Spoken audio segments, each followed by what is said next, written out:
thank you for joining us this Shabbat. Thank you for joining us for the Torah portion for today, Bishlach, when he sent away. And it occurs on Hag HaIlanot, or Tu Bishvat, the holiday of trees. The Torah portion is taken from Exodus 13:17 through 17:16. Thank you for joining us, and we now join the discussion and Shabbat in progress. The Parsha for this week is Beshalach, and it's taken from Exodus chapter 13, starting at verse 17, ending in Exodus chapter 17, verse 16. Vayehi Beshalach Paro et ha'am velo nacham Elohim derech aretz Pilishtim. Ki karov hu ki amar Elohim pen yencham ha'am berotam milchama veshavu mitzra'ima. Now when Pharaoh let the people go, God did not lead them by the way of the land of the Philistines, although it was near for God said, the people may have a change of heart when they see war and return to Egypt. So God led the people round about by the way of the wilderness at the Sea of Reeds. Psalm 105, verse 38. Psalm 105, verse 38. Egypt was glad when they departed, for the fear of them had fallen upon them. He spread a cloud for a covering, and fire to give light in the night.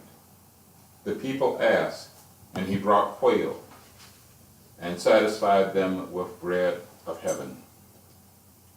He opened the rock, and waters gushed out.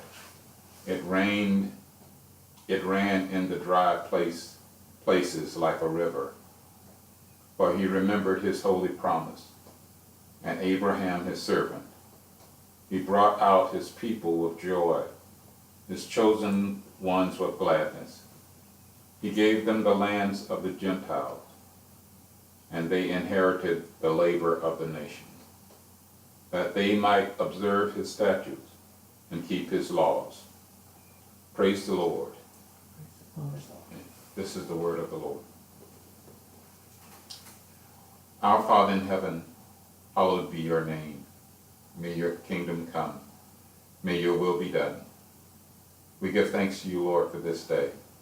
And we give thanks for the deliverance you gave of bringing your people out of Egypt, for keeping your promise you made, for bringing them into a good land, and bringing them out of slavery, and giving them a new beginning, a new life, a new calendar, and a new time. As Christ has brought us out of the bondage of sin, we give thanks for what he has done as well. For he sacrificed on a cross to show us what love looks like. And we give thanks for what he has done. And you have sent the Spirit, you and the Son have sent the Spirit to be with us, to confirm the promise. And we are grateful for a Spirit that teaches us and tests us, that tests our faith.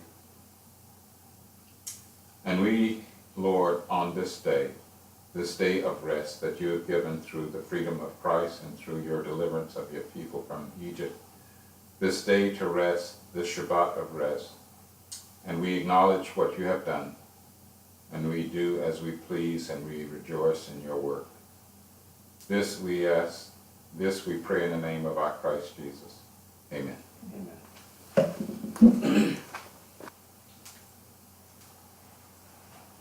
Baruch atah Adonai, Eloheinu melech haolam, hamotzi lechem min sa'ar. Blessed art thou, Lord our God, King of the universe, who gives us bread from the earth.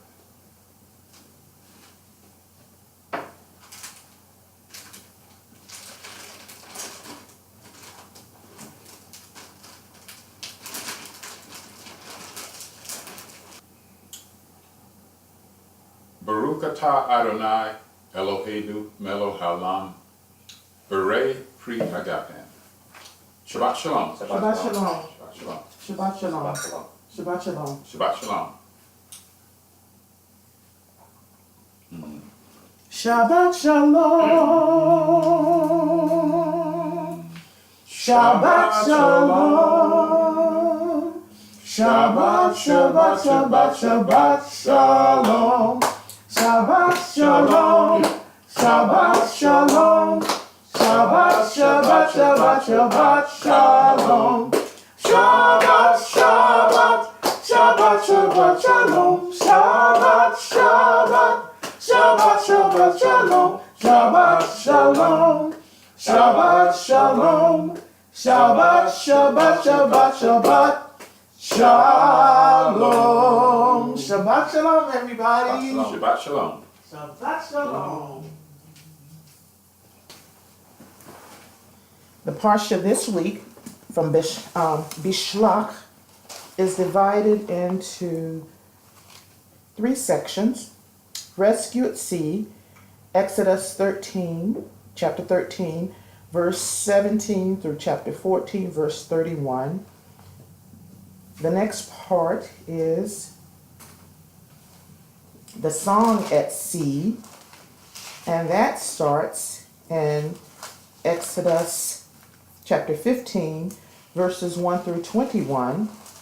And then the third part starts in the wilderness, chapter 15, verse 22 to chapter 16, verse 36. And there's a fourth part, It's taken from, it's called Foes and Friends. And it starts at Exodus 17, verse 1 through verse 16. And I'll start at Rescue at Sea from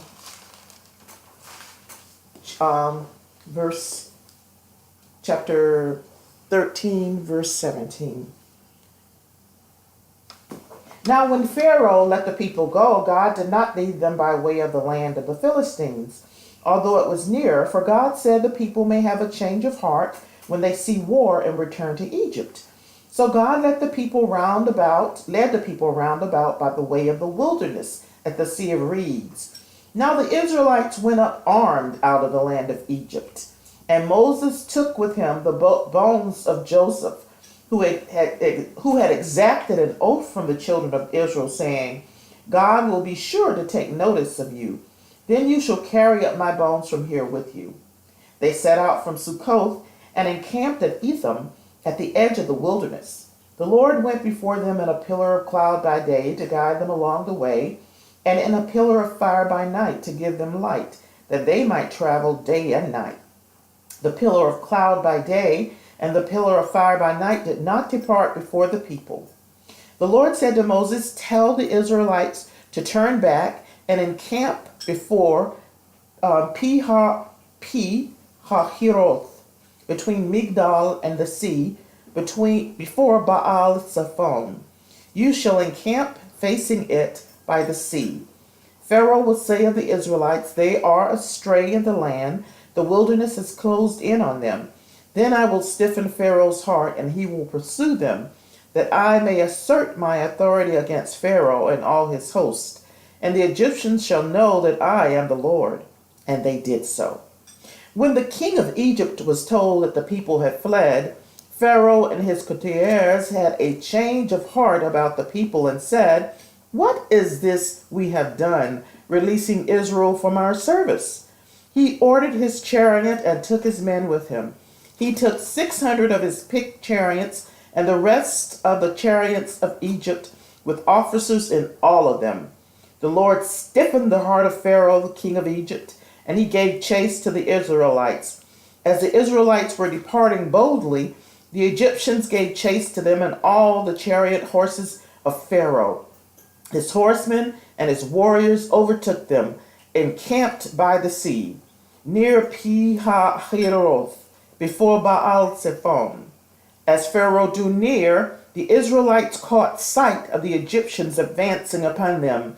Greatly frightened, the Israelites cried out to the Lord, and they said to Moses, was there want of graves in Egypt, that you brought us to die in the wilderness? What have you done to us, taking us out of Egypt? Is this not the very thing we told you in Egypt, saying, let us be, and we will serve the Egyptians? For it is better for us to serve the Egyptians than to die in the wilderness. But Moses said to the people, have no fear. Stand by and witness the deliverance which the Lord will work for you today. For the Egyptians whom you see today, you will never see again. The Lord will battle for you. You hold your peace. Then the Lord said to Moses, why do you cry out to me? Tell the Israelites to go forward. And you lift up your rod and hold out your arm over the sea and split it, so that the Israelites may march into the sea on dry ground. And I will stiffen the hearts of the Egyptians so that they go in after them. And I will assert my authority against Pharaoh and all his warriors, his chariots, and his horsemen. Let the Egyptians know that I am the Lord when I assert my authority against Pharaoh, his chariots, and horsemen. The angel of God, who had been going ahead of the Israelite army, now moved and followed behind them. And the pillar of cloud shifted from in front of them and took up a place behind them. And it came between the army of the Egyptians and the army of Israel. Thus there was the cloud with the darkness, and it cast a spell upon the night, so that the one could not come near the other all through the night. Then Moses held out his arm over the sea, and the Lord drove back the sea with a strong east wind all night, and turned the sea into dry ground. The waters were split, and the Israelites went into the sea on dry ground, the waters forming a wall for them on their right and on their left. The Egyptians came in pursuit after them into the sea, all of Pharaoh's horses and chariots and horsemen. At the morning watch, the Lord looked down upon the Egyptian army from a pillar of fire and cloud, and threw the Egyptian army into a panic. He locked the wheels of their chariots so that they moved forward with difficulty. And the Egyptians said, let us flee from the Israelites, for the Lord is fighting for them against Egypt. Then the Lord said to Moses, hold out your arm over the sea, that the waters may come back upon the Egyptians and upon their chariots and upon their horsemen. Moses held out his arm over the sea, and at daybreak the sea returned to its normal state, and the Egyptians fled at its approach. But the Lord hurled the Egyptians into the sea. The waters turned back and covered the chariots and the horsemen. Pharaoh's entire army that had followed after them into the sea, not one of them remained. But the Israelites marched through the sea on dry ground, the waters forming a wall for them on their right and on their left. Thus the Lord delivered Israel that day from the Egyptians. Israel saw the Egyptians dead on the shore of the sea. And then Israel saw the wondrous power which the Lord had wielded against the Egyptians. The people feared the Lord. They had faith in the Lord and in his servant Moses. My, how powerful that is. That is so powerful. And let's start out. If I made a note, but I should have, let's see, I made a note, but then when I was reading, I saw something here I think that we talked about last week when they were having the Passover service, and the verb used for when they said gird up your loins, that meant for them to get their weapons. The word in Hebrew meant weapons. And so here in verse 18 it says, now the Israelites went up armed out of the land of Egypt. So again, we have to remember that this was no mere just a nation meant to do nothing. They were going to be the army of God, because they were physically armed, and also they had God who was also fighting for them and with them. So I just want to emphasize that. And before I go to my notes, I'll just open it up and see what you all have to say about this incident of the rescue at sea? The people, they doubted Moses when they saw those chariots come. And they thought that their lives, that was it. They were finished. They didn't trust him, they didn't have faith in God until after he destroyed them. Yeah, that's a good point. That's it. Until after he did. That's it. They had faith. That's it. Because it surely said that they had faith in him. And since you mentioned that, I thought something. In verse 17, I think that speaks to what you're talking about, Barry. Their faith. In verse 17, it said, God did not lead them by the land of the Philistine, although it was nearer. I conclude from that the Lord knew that this exodus would not be without struggle, because even though he was doing this miraculous things, that the Israelites still, they're starting to murmur against Moses, and they didn't believe it. But I think I like to just add this, that I think a lot of times even though God does something so miraculous, we believe for a second, and we're with God, and we say, "Oh, God is so good," but let about 5 minutes pass, and it's like, "What have you done for me lately, God? Oh, yes, you did that yesterday," but they forget, or we forget, how awesome and great God is, and He doesn't come when we want Him, when we at our beck and call. No, He's not that kind of God. He's, as a sermon we heard, He's not that kind of God if we say the right incantation, He's going to do something. No, that's not who He is. So I think that what we are seeing here. And also another thing before we go on, I made a note because this really meant a lot to me. It said in verse 19 that they remembered what Joseph had said, and they remembered to take his bones, as Joseph said, when they left, to remember him and take his bones with them when they got ready to go into the promised land. And this is so miraculous, because Joseph told them, God will surely take notice of you, and so carry my bones with you. And another thing I thought was just so, this is just so powerful, that the pillar of cloud appeared by day, and then the pillar of fire by night, that they may travel day and night. That is just so miraculous, and just, you could just see the battle building. And so, and then verse 1 of chapter 14, again, God says, I will stiffen the heart of Pharaoh so that he will pursue you.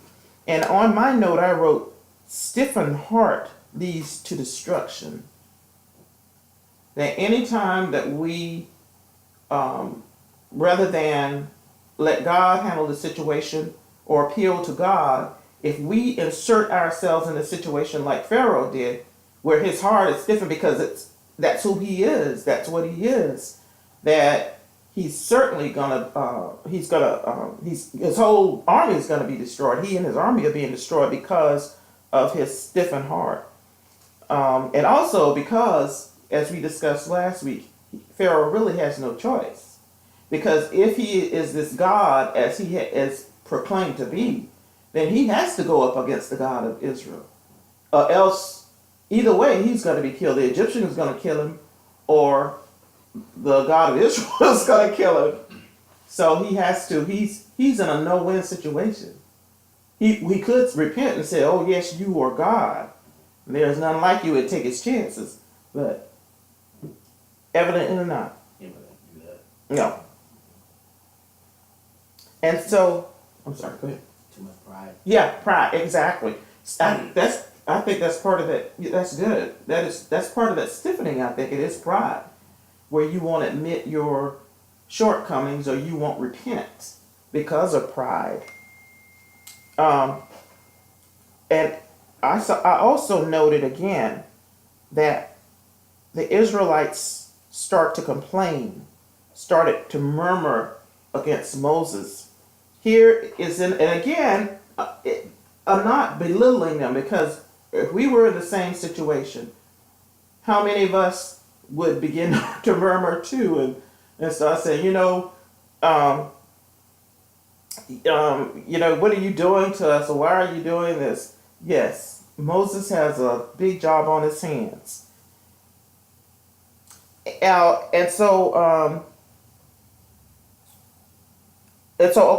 when the king of Egypt was told that the people had fled, then it says Pharaoh had a change of heart.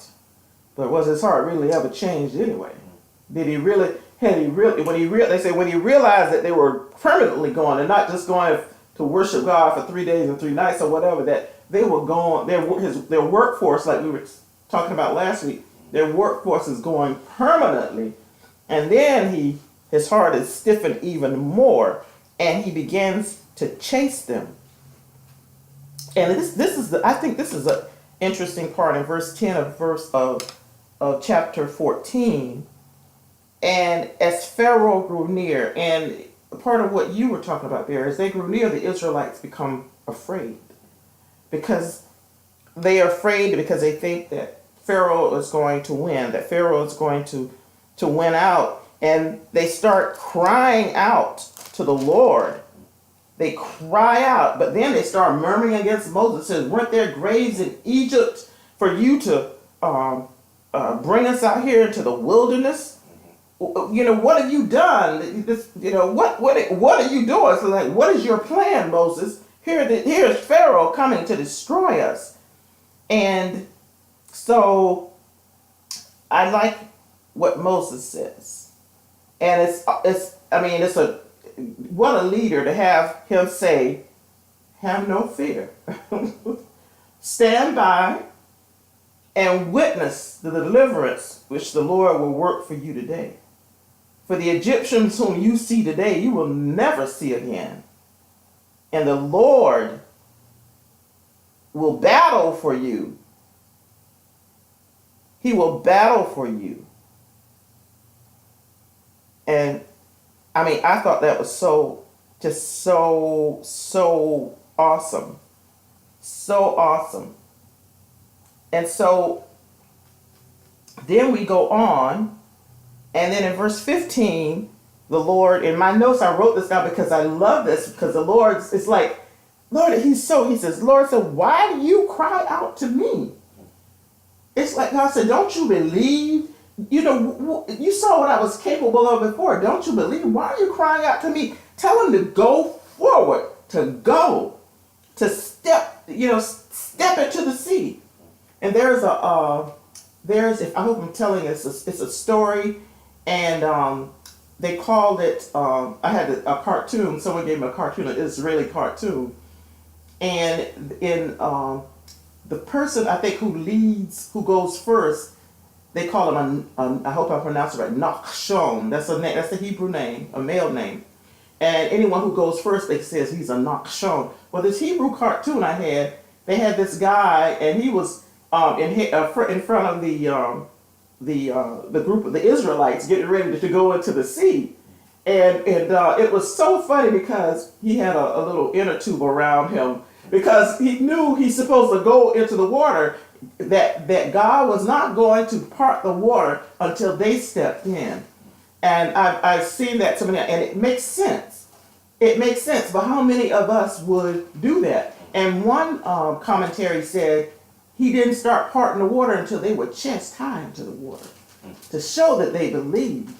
And so anyway, so in this part, after this part, and this is the most interesting part too, it says that God says he's going to assert his authority against Pharaoh and all his warriors, to let them know he is the Lord. And in chapter 14, verse 19, I wrote this down just to let you know this is so good. It says, the angel of the Lord the angel of God who had been going ahead of the Israelite army. I don't know what it says in the King James or whatever, but it clearly says that this is an army. And it's, I hope, Malach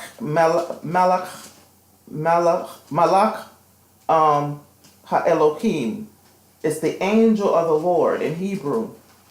And then the angel of the Lord was ahead of the Israeli army, and it's in Hebrew is Machana Israel, the Israel army. It clearly says that in the Hebrew, that this is an army. This is an army going forth. And again, to remind ourselves that this is an army, this is a nation that's going to give birth to the Messiah of Israel.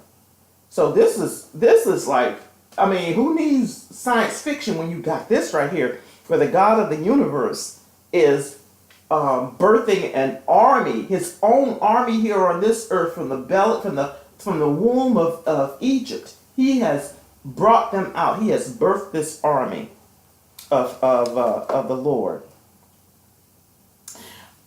And as we go on, the Egyptians continue to pursue them, and the Lord is fighting for them. In verse 25, no, let's start at verse 24, and it says the army at that morning watch, and look at this, how it says this. It says, at the morning watch, the Lord looked down upon the Egyptian army from a pillar of fire and cloud, and he threw the Egyptian army into a panic. And it didn't say an angel, it says the Lord did it. Can you imagine that? And no wonder the Egyptians then said, let us flee from the Israelites, for the Lord is fighting for them against Egypt. I wonder how they knew that. Was he visible in that cloud and that fire? How would they know that? Unless they attributed that to him, but did they see him or see? But so I just think that is so marvelous. That is just so marvelous. Here is God doing the fighting. He has his army, but he is the leader of that army, and he is actively fighting for this nation. Actively fighting for this nation. And then he gives instructions to Moses to hold his arm over the waters. Hold his arms over the sea, and everything returned to normal.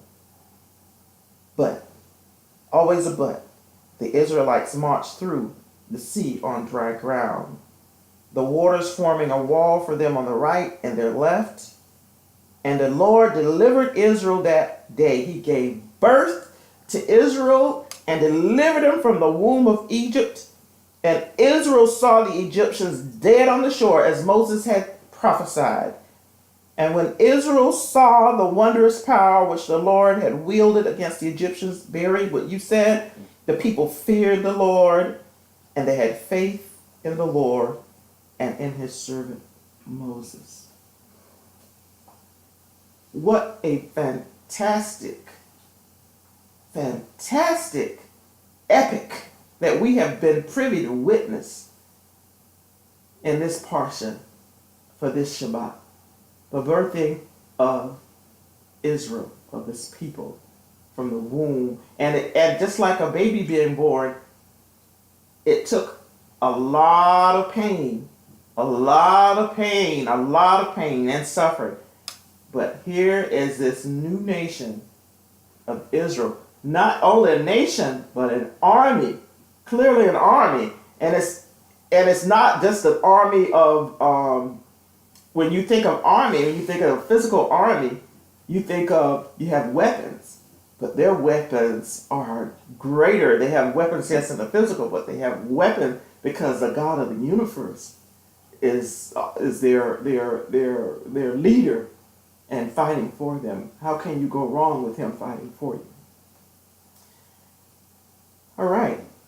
I talked a lot during this first section. Is there anything you'd like to say before we take a break, and then we'll go on to the second section, which I think is, I love the second section too. I love everything about this. I did summarize some of the things that are happening here. I said, well, I think it also mentioned here that they're on a journey. Yes. And I said that they were learning on this journey. And they were being tested as well. And we learn or we gain faith through testing, through pressure, through a situation of being afraid, and part of it also is that God is working out a plan, but he didn't tell them what the plan was. Mm-hmm. In fact, I don't think he even told Moses what the plan was. But God is testing them, or is developing their faith through pressure and through them being afraid and through difficulty. And sometimes you can learn faith simply by reading and seeing, but they are learning theirs a different way. I think they saw part of it in Egypt with the various plagues and such, but so did the Egyptians. Mm. Now, maybe the Egyptians thought that God was maybe he had exhausted all of his power and he had nothing left, and maybe that's why they went after the Egyptians, went after the Israelites. Okay. Because even in Egypt, during the plagues, some say, this is the hand of God. Right. So they recognized his power, but they saw it again, but this time, unfortunately, they didn't get a second chance. I was struck by one thing. Maybe I've missed it before. Mm-hmm. When the Israelites saw the Egyptians coming, the first thing they did, they cried out to God. Right. And I said, and then they complained to Moses, but they cried out to God first. And one commentator said, and it makes sense, when we know we're in big trouble, we cry out to God first. Right. They knew they were in big trouble. And let's see, God is still trying to teach them faith. And apparently Moses put his faith in action. Mm-hmm. He did do something, and God told him to hold out his hand. I can't get to that verse just yet. But also when we are in big trouble, that was the part I mentioned. Then they complained to Moses. I'm saying when we're in big trouble, we do two things. Mm-hmm.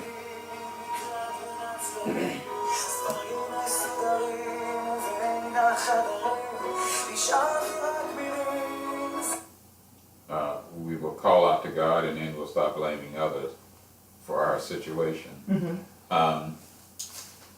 But I think it's a testing that's going on here. Learning to have faith under pressure. Mm-hmm. And that's what he's having him do. Mm-hmm.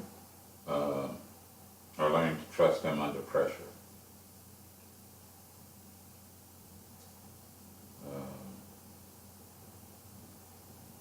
And this was great pressure. Yeah. Their very lives, or they thought their lives were in danger. Mm-hmm. Yeah, I also made the comment, this is when faith is tested to the limit. So it's life and death here. Mm-hmm. So their faith is being tested in a life and death situation. And it doesn't get any,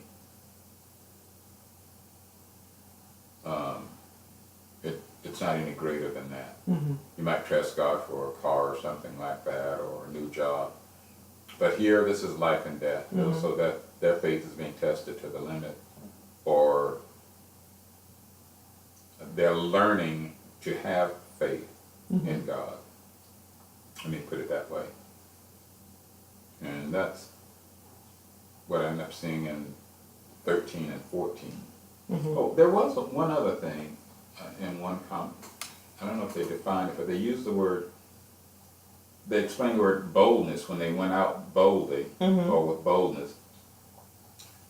said it also meant, they used the word rebel. So even going out of Egypt, they were somewhat of a rebellious group anyway.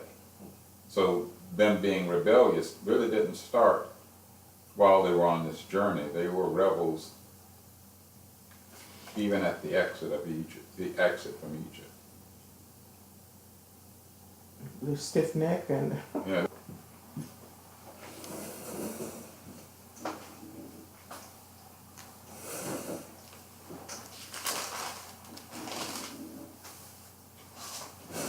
the second part,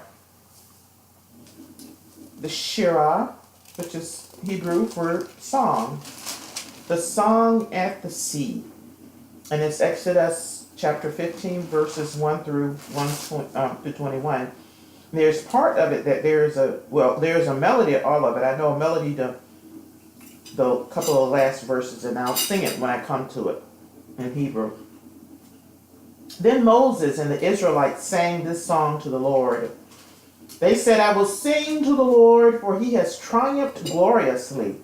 Horse and driver he has hurled into the sea. The Lord is my strength and might. He's become my salvation. This is my God, and I will enshrine him, the God of my father, and I will exalt him.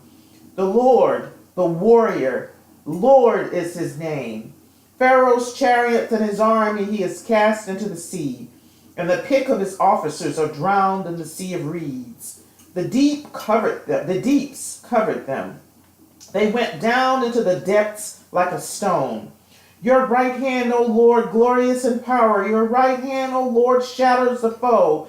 In your great triumph, you break your opponents. You send forth your fury. It consumes them like straw.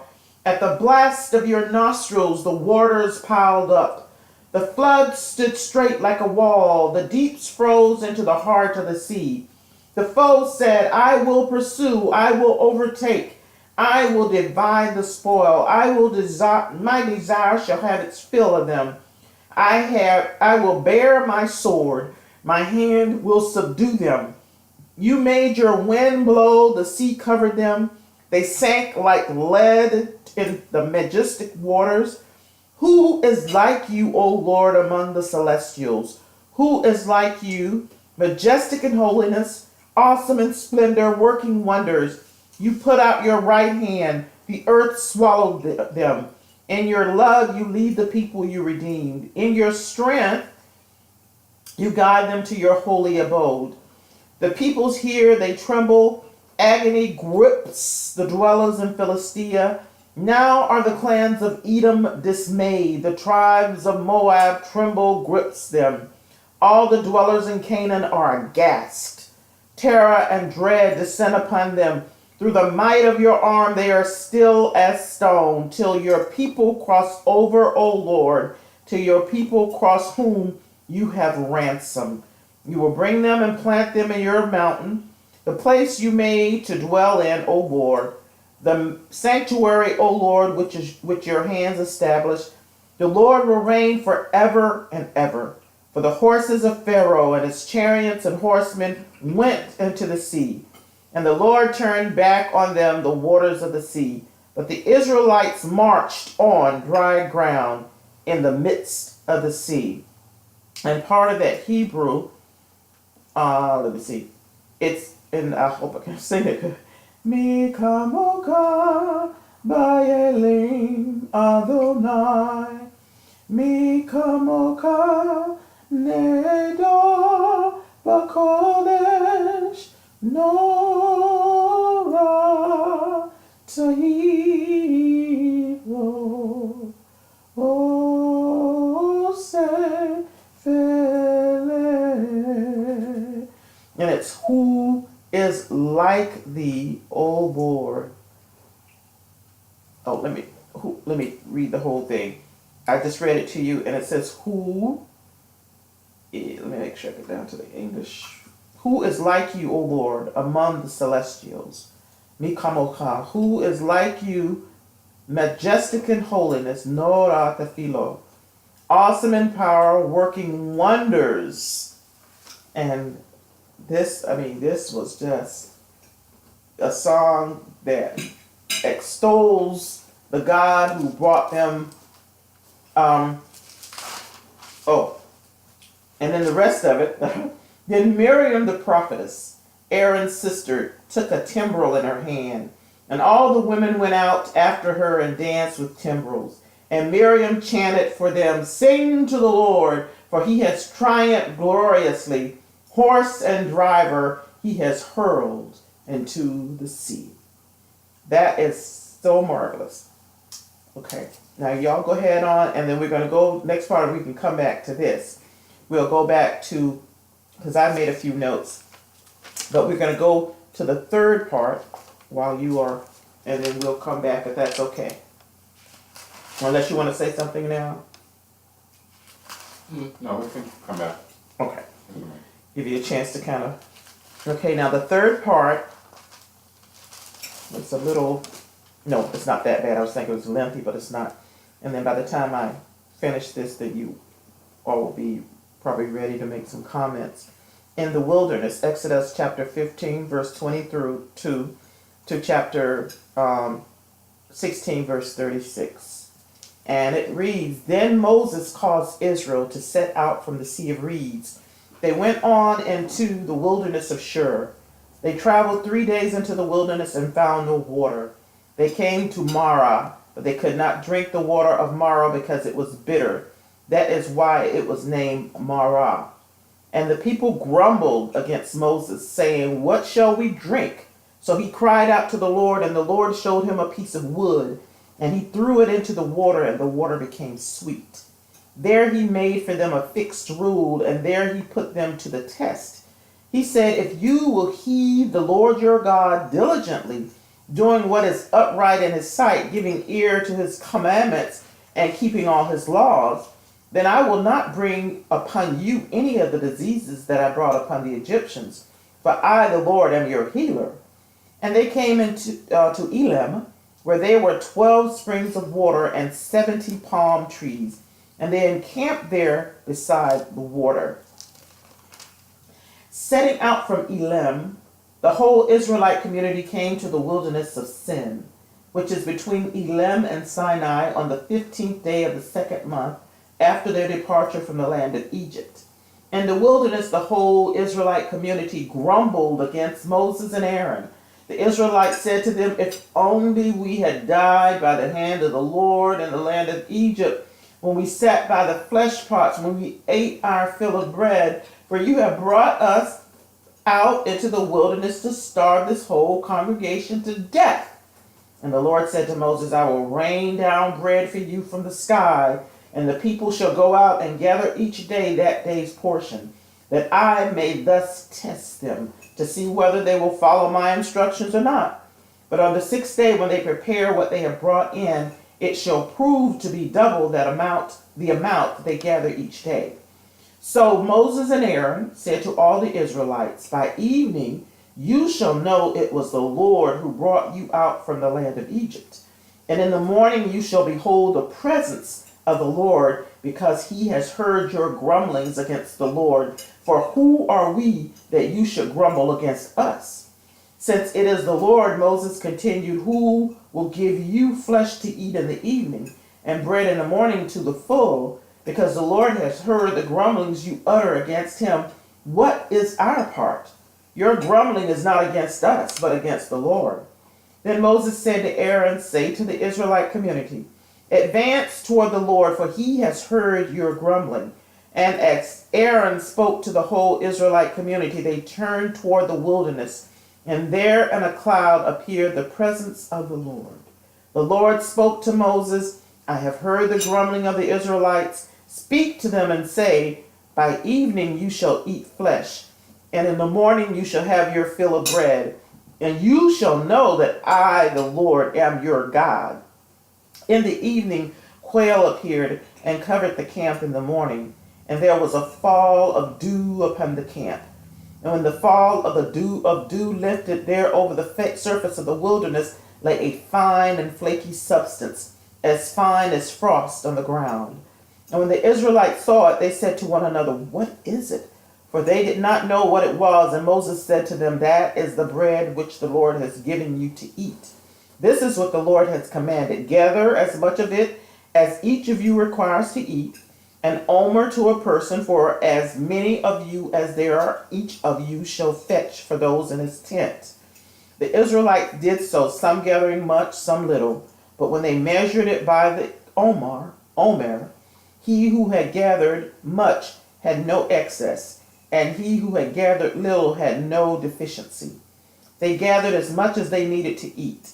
And Moses said to them, let no one leave any of it until morning. But they paid no attention to Moses. Some of them left of it until morning, and it became infested with maggots and stank. And Moses was angry with them. So they gathered it every morning, each as much as they needed to eat, for when the sun grew hot, it would melt.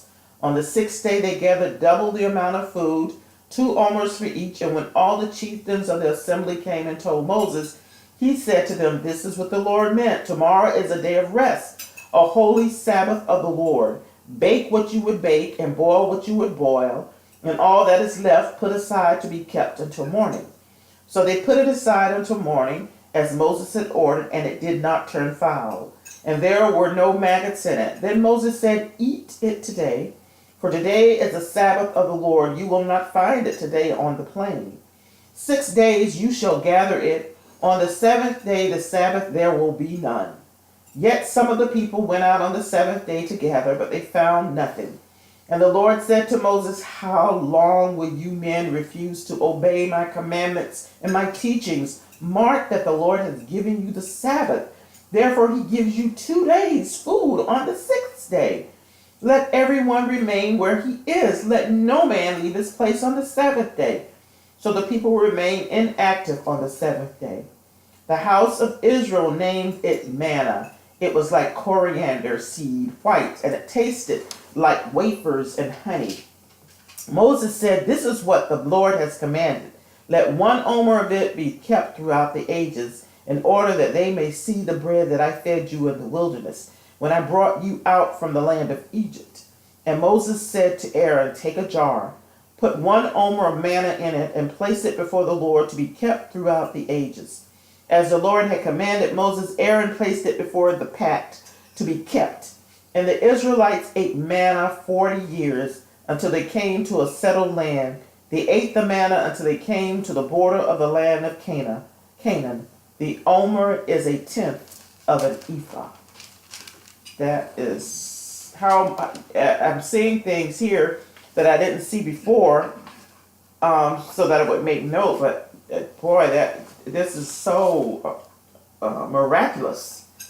The manna is so miraculous. Let's tell you what. Let's go back to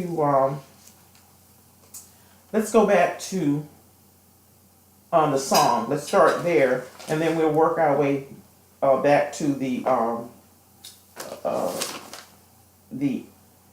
in the wilderness section. And in the song, and on my notes, one of the first thing I wrote was the song that says, the Lord is my strength and might and my salvation. And the word for salvation in Hebrew, and it says it's Yeshua. So the Lord is my strength and my salvation. And another thing I wrote, they said the Lord, the warrior, he's an Ish Milchama, he's a man of war. I think a lot of times we miscategorize God as some inept or some God who has no power. But in this case for Israel, he is a man of war. His right hand shatters the foe. And at the blast of his nostrils, can you imagine? It says at the blast of his nostrils, the water piled up. It's such imagery where God didn't even have to lift his hand. He just blasted out of his nostrils and the water subsided. What power is that? What great power. And who is like him, basically, as the end of the song, Ni kamoka ba'alim Adonai. Who is like this God? There is no one like him, because they saw that he was able to defeat the Pharaoh and all of Pharaoh's army. So there is no one like this God who delivers Israel from Egypt. No one. Any comments before I go on? No, I made some of the same observation about the Lord has become my salvation, meaning their Savior. So they're saving, what saved them was not themselves, but God Himself. But what part of what they're trying to teach, what God is trying to teach them, and us as well, and also later on even more so, that salvation comes from above. It doesn't come from below. He is teaching them that, well, what they need comes from heaven. Yes. Yes. But that's pretty much what I got from there. The song itself was, they were just very happy they were saved, very joyous, a very natural reaction. A song of joy for a great deliverance. Yes. The song tells how God triumphed over Pharaoh. And in the song, as you mentioned before, the song says God is not like anyone else, No. not like anything else. No, He's not. So, He's like no one else. He is unique. He's so unique that no one can compare. No one can try and compare themselves to Him. mm-hmm. Because He is so unique, because He is God. He is the creator of the universe. And how much more unique can you get than to be the creator of the universe? How can you compare? And, well, again, there was no way they could have saved themselves. No. So their salvation came from God. And I think they acknowledge that in song. We haven't gotten to it yet, but we are, or our memories are short and our faith Yes. is pretty thin.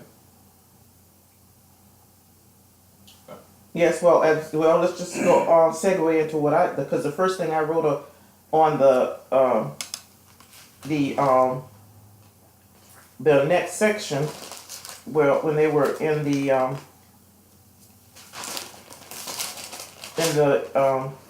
wilderness, the first thing I wrote down was they began grumbling against Moses again, and the thing that I thought was interesting is they forgot the hardship that they had, and they forgot the hardship, and they just remembered the so-called glorious time they had in bondage.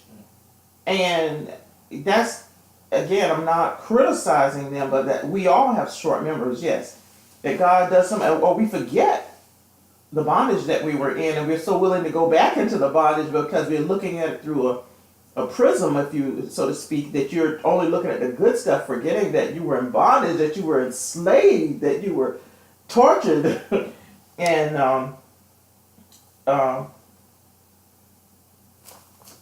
anyway, that's the first thing I wrote on that part. Like he also wanted to let them know that He will provide for them. Yes. And yet some of them, I guess, and they're saying someone got more than what they needed. Mm-hmm. And they thought by doing that food would last. But He told them not to do it. The next day, they had maggots. And then isn't that, you know what I find Plus, interesting? they didn't believe that No. He provide for them for the next day. Yes. That's why they hoard all that extra food. Yes. Yes. That's a good point. That's a good point. Because this is the thing this is the question I like to ask you, I like to throw out at you. And it's a question for, I think everybody should ask themselves, those who poo-poo or negate the significance of the seventh day. Well, God instructed them on 6 days, they were together 7. Now, if they kept it over, then it would spoil and have maggots. On the 7th day, it didn't spoil. So obviously there is something special about that 7th day, that the food did not spoil. So the 7th day that God gave them to rest has some significance, just by the fact if you look at the manna incident, that yes, God has somehow blessed this day, blessed it enough that the manna knew. I'm going to give the manna some human qualities or whatever. The manna knew not to spoil on the seventh day.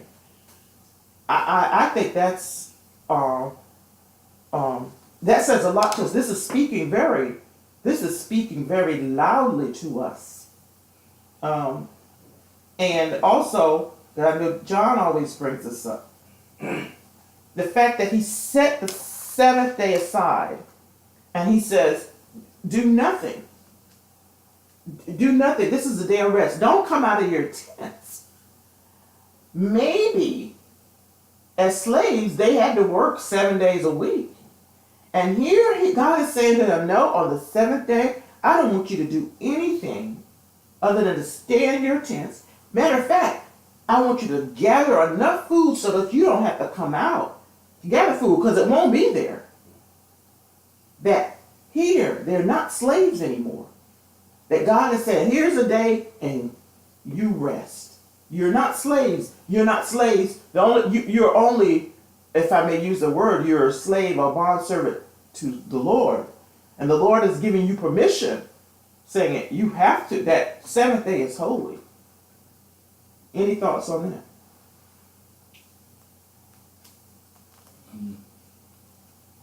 No, this is the establishment of the resting on the Sabbath day and what should be done and what should not be done. And it's still a testing of trusting God for our daily needs and not just daily, our basic needs. Mm-hmm. Well, trusting Him even on the Sabbath day when we're not working, our needs will be taken care of as well. Right. And that's what it shows. Right. Exactly. That He did. That He says here it is. But yet, I just zeroed in on the verse. Yet some of the people went out on the seventh to gather, and they found nothing. They have lack of faith. Lack of faith. Lack of belief in this God who freed them. And so nothing's changed. That the Sabbath day is very important. That we sit here on the Sabbath day and we recount the same as the Israelites, and we recount how great God is. And we sit and we rest. And in resting, and this may sound contradictory, resting is not, in this sense, is not a resting of doing nothing. We're praising the Lord for what He's done. The rest of the week, but those 6 days, by releasing them from bondage, they're praising the Lord. Can you imagine if you're sitting there, you just got released from bondage for how many years? 400 some years. Can you imagine what you would be doing in your tent? You'd be saying, Barry, can you believe we don't have to work on this? We don't have to work on this. Can you believe that? You just said, no, I can't believe it.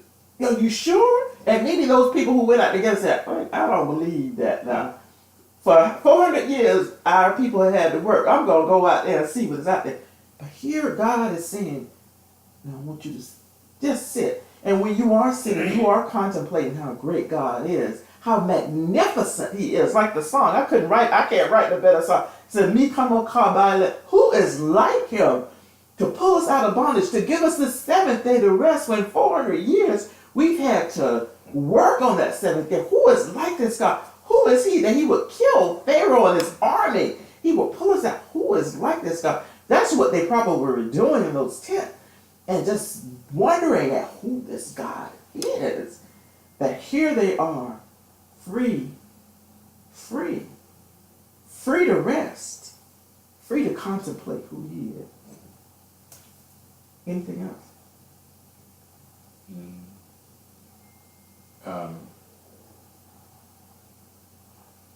No, don't want to, well, since this chapter seems to speak of what our needs are, and this rest is definitely something that is needed. Sabbath rest is needed for a host of, well, rest is needed for a host of reasons. God gave us this rest to acknowledge, for us to acknowledge where our needs come from. Mhm. They come from Him. Mhm. So we rest and honor. Rest to show that we know and understand that our needs come from Him and not from the work we do each day. Yes. Yes, exactly. That's a good point. Exactly. It comes from here because on that sixth day, again, the sixth day was like not of the five, because on the sixth day, what happened? Yeah, and Twice as much. They will gather twice as much. Twice as much to sustain them for that seventh day. And that if they were dependent on their own work, how can they do 2 days worth of work in one day? Yeah. They couldn't. It had to be a divine hand involved, and it was God. And he fixed it, like I said, he fixed it so that they would know that his hand was involved, because day 1 through 5, if you kept that manna over, next day, it's going to rot. It got maggots. But on the sixth day, something about that leading to that seventh, God said, nope, I'm providing for you. That's a good point. That's it, that God provides, that they remember that it's God providing for us and not we ourselves. Our labor, we can't do enough in order to provide for ourselves. And we need to give the credit to what credit is due, and that's to God. That's to say that we've gotten so, and I'm speaking for myself, I say we, but I've gotten so, we are, have TVs, and we have the internet and all this kind of thing, and then you start to thinking, well, I'm doing this myself, or I'm earning this myself, or whatever, and we forget. And back in an agrarian society, without the hand of God, you're not going to do much, because you got all kind of insects and stuff will eat your crop. But it is God's hand who is in it. God who provides. Okay, we're going to the next part, which is entitled Foes and Friends. And it's from Exodus chapter 17, verse 1 through verse 16. From the wilderness of sin, the whole Israelite community continued by stages as the Lord would command. They encamped at Rephidim, and there was no water for the people to drink. And the people quarreled with Moses. Give us water to drink, they said. And Moses replied to him, why do you quarrel with me? Why do you try the Lord? But the people thirsted there for water. And the people grumbled against Moses and said, why did you bring us up from Egypt to kill us and our children and livestock with thirst? And Moses cried out to the Lord, saying, what shall I do with this people? Before long they will be stoning me.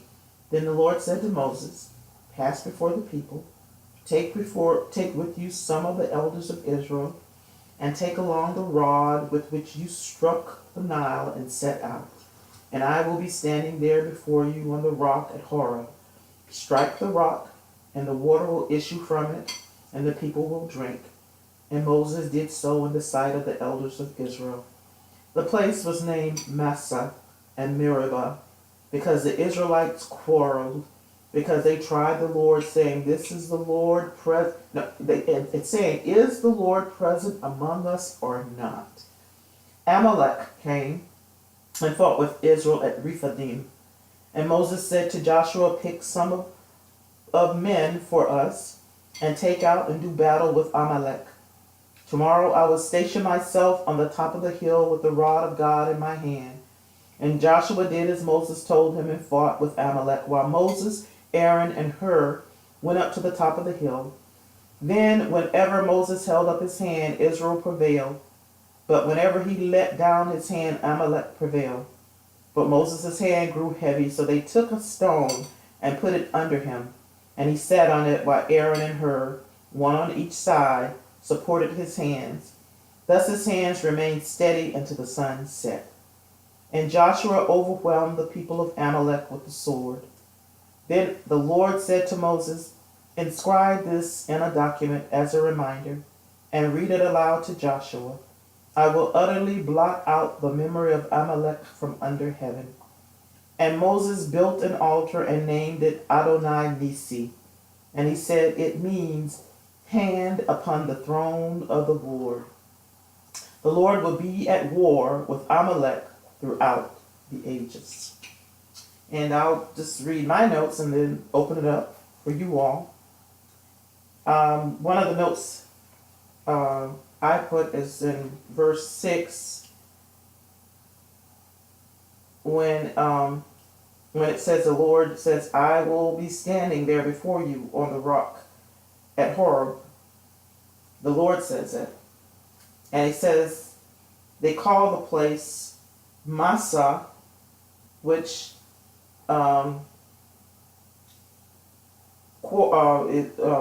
and Meribah is quarrel, and Massa is trial. And Israel's foes considers Amalek, when it says that the Lord will have war with Amalek, they consider all of their foes Amalek, which means people of Amalek. And I put, one of the notes I put, Joshua overwhelmed the people of Amalek. And they called God, overwhelmed the people of Amalek, and they built at the altar, they named it, the altar, Adonai, which they used the Yud-Hey, the unutterable name of God, Nisi. Nisi is a banner or sign. And so here, Israel has to start out fighting. Here they are. This army of the Lord starts out fighting against Amalek, which is symbolic of all of the foes they will fight until the Lord returns. So they have started out this army of the Lord.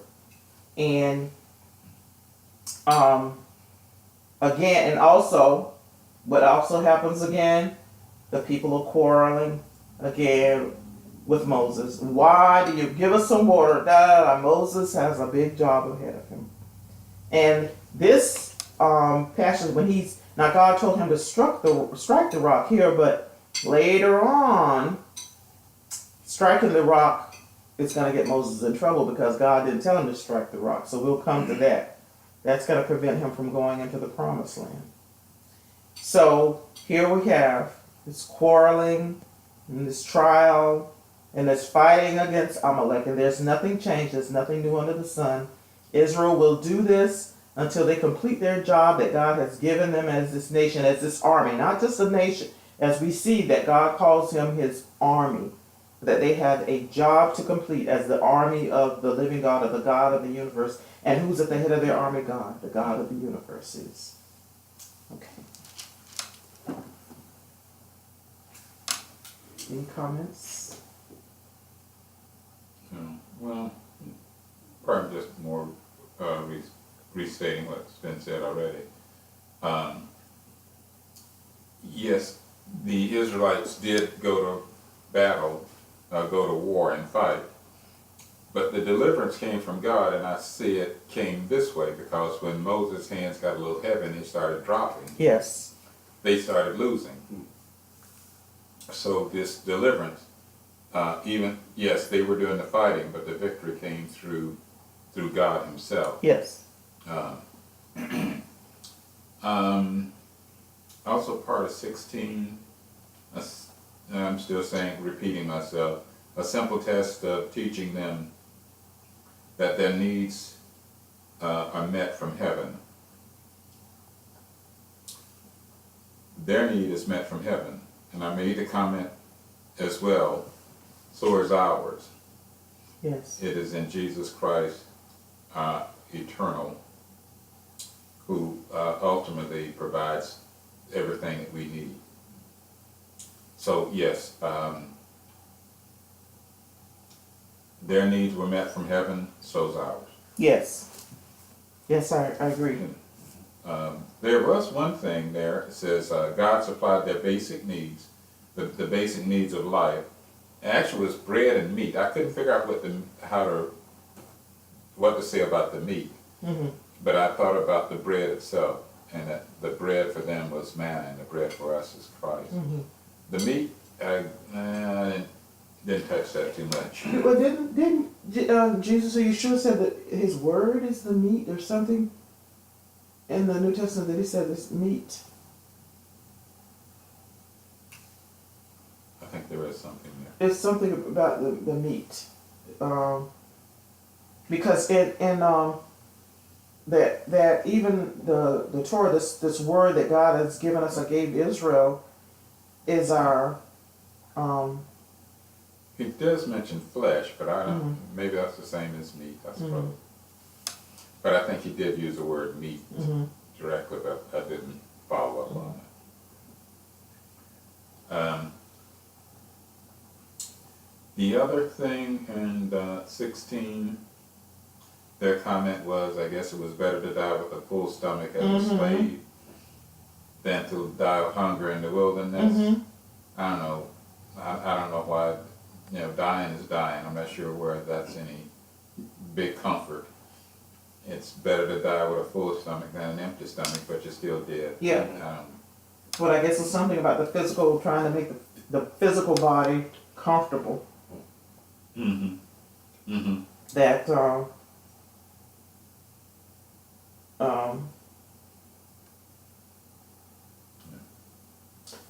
one thing where you were talking, think something, it was interesting, and I read it it jumped out at me before, but I didn't put it on my note. But I thought this is interesting in verse 5 and 6, where the Lord says to Moses, "Pass before the people, take with you some of the elders of Israel, and take along the rod with you, which you struck the Nile and set out." And verse 6 says, "I will be standing there before you on the rock at Horeb." Now, I think this is, we're starting, in my opinion, it looks like that the fact that God is revealing himself as he says he's going to be there, it's almost like, I think in the next couple of weeks, where again Moses takes the 70 elders and they go up to the mountain, and this is after God marries Israel, that he gives them the Torah. So looks like we're kind of setting out for that goal now, where it says they saw him, or God was there, and I know that. I mean, that in itself, and also this is the question that the Israelites ask at Massa and Meribah, because the Israelites quarrel because they try the Lord, saying, "Is the Lord present among us or not? Is he here or not?" So their question Questioning his, are you here? Are you here or not, Lord? And then, but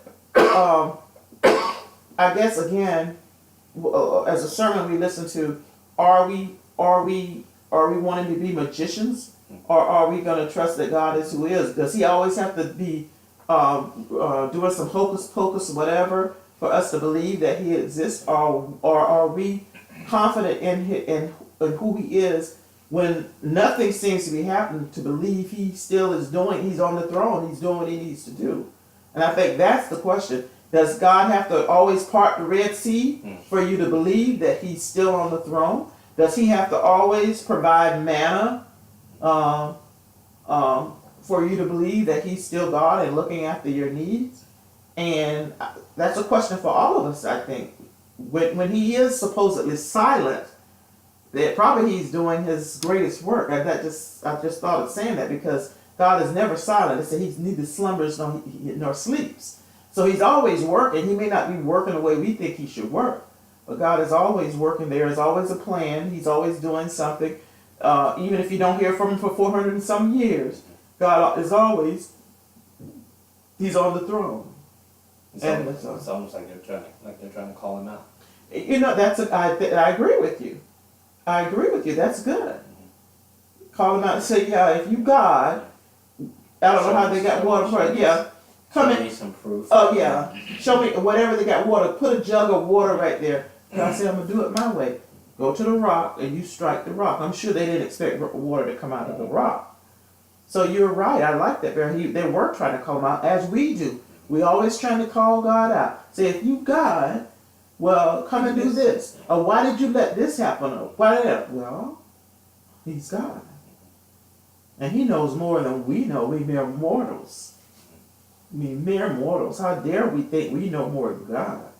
And we call Him out. That's what we. I like that, Barry. That's a young folk term. Yeah, we call Him out. Say, God, if you so big and bad, come and do this. Or give me this car. Or give me this house. Or give me such and such. Or give me more money. Or give me a better job. If you so big and bad, God, you God. Some people, they just want proof. They don't need proof. They have faith. No, it's not every need that God provides for. It's just the basic needs He provides for. Mhm. And He decides what those needs are. Yes, we tend to figure, certain things are a basic need, but no, God decides what the basic needs are. He's not going to supply every need we want. He's not. Not even we supply all our needs. No. No one does. Mm. And God won't either.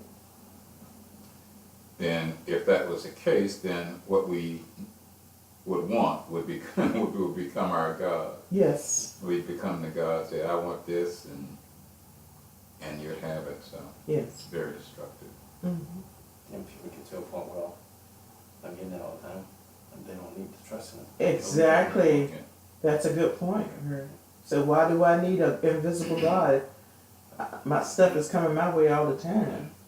Yeah, I'm getting everything I want. Yeah, why do I need God? Why do I need you, God? Yeah. Yeah. That's an excellent point. Mhm. Excellent You're point. going to the promised land, and there's plenty of water, there's plenty of Mhm. food. Shoot, all you got to walk there. Mhm. No obstacles from the Amalekites. They let you walk through. Right. You're just going through. Hey, you don't need a God. Mm-mm. Very good point. But then there's no salvation either. No. No salvation. No Yeshua. No salvation without God. Well, Yeah. me. Go ahead. Well, I was going to say that's what I had for 16, but I think 17 pretty much covers the same thing too.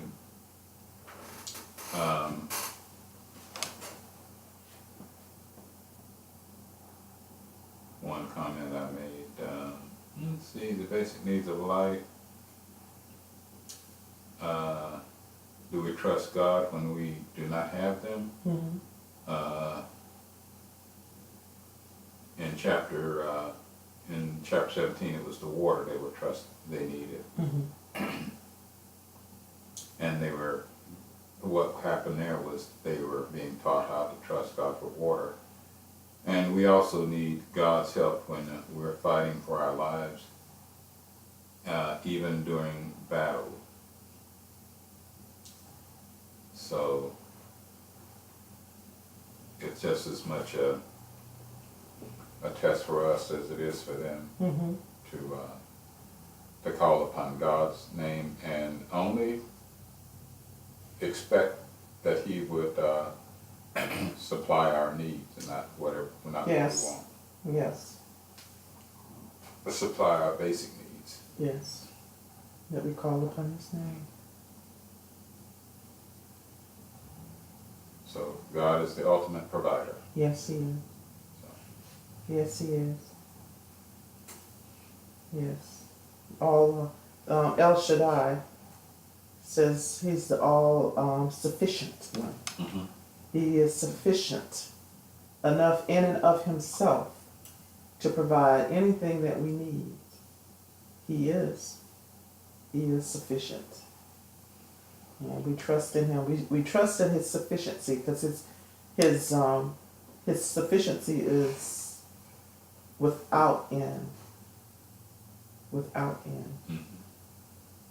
And so we thank Him and we praise Him today, honor him on this day that he has set aside, told the Israelites he'd set aside the seventh day, that we sit here and we sit in our tents and we wonder at his magnificence and his awesomeness, and we sing songs to him and praise to him on this Shabbat. Next Shabbat continues with Yitro, and that starts in chapter 18, and it says, Ve'yishma Yitro Kohen Midian Chatan Moshe et kol asher asa Elohim leMoshe u leYisrael amo ki hotzi Adonai et Yisrael me Mitzrayim. Jethro, priest of Midian, Moses' father-in-law, heard all that God had done for Moses and for Israel his people, how the Lord had brought Israel out of Egypt. And then it gets more interesting. Starts in Exodus 18. Then it goes on to Old chapter 18. 18.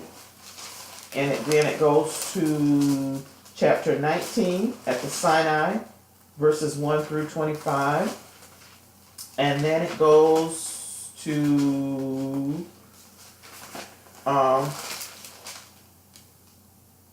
they call it the Decalogue, the general instructions to the first three commandments, Exodus 20, 1 through 7.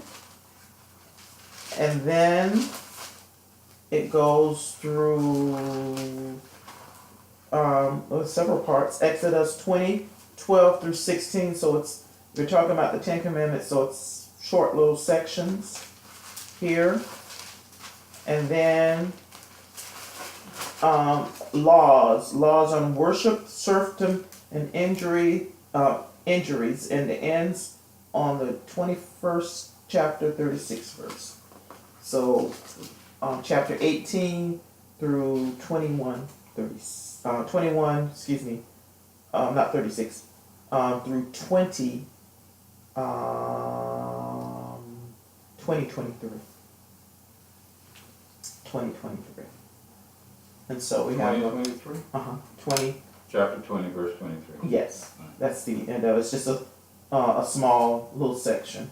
It's divided up in a thing. So we get into the Ten Commandments and the laws, and this should be really interesting in and of itself. But we've already had experience with one of the main laws that, and I would think that is one of the main laws in that God set aside the Sabbath day. And he proved it. He didn't just say do it. He showed them how to do it, and he showed them the holiness of the Sabbath by, again, keeping the manna that they had collected on the sixth day, keeping it fresh for the seventh day, when that didn't happen on all the other days. So God is saying the seventh day is something special about the seventh day. Whether you have your intellectual ability to fathom it out, you're not meant to fathom it out. God said, I asked you to do this because he said, I'm going to see how long they will do it. He said about the Israelites, I'm going to test them to see if they will do what I asked them to do. And God has asked us to set aside this day, and that's what we've done. We've set it aside, and we're worshiping him and resting. Anything else before we close out? This concludes the discussion for Shabbat on Beshalach. And this coming week, our Torah portion is from Yitro, from Exodus 18, verse 1 to Exodus 20, verse 23. Shavua Tov, have a good week, and thank you for joining us. Shabbat Shalom. No, not for me. All right. Very good. Okay. Thank you, Dave. All right.